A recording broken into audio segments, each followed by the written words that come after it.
Мен адал еңбек етемін да, осындай жұмыстар жасаймын елдің. Ана ауылда кемпір шалдар көп та, олардың балалар тастап кеткен, ақша қуып, бизнес қуып, қатын қуып кеткен, ата-анасын тастап. Сондайлардың барамды жұмысын жасап берем осындай. Пенсиясыдан бір 1000 теңге, 2000 теңге береді біреулер. Бір апаларымыз батасын береді, аталарымыз батасын береді. Ой балам, өмірің қызығын көр, денсаулығың мықты болсын деп батасын береді. Соған шүкір деп осында жұмыс жасап жүреміз әйтеуір. 500 теңге болса да тауып жатқан ақшамыз адал.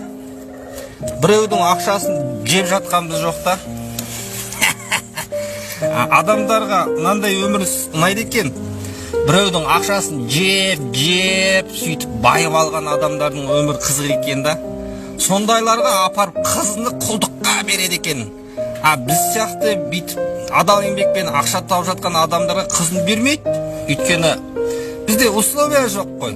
Үйде газ жоқ, үйде су жоқ, қызымыз қиналып қалады дейді да. Қызын әлпештеп бағып, тұмсықтыға шоқтырмай, қанаттыға қақтырмай өсірген қызын бір, кім?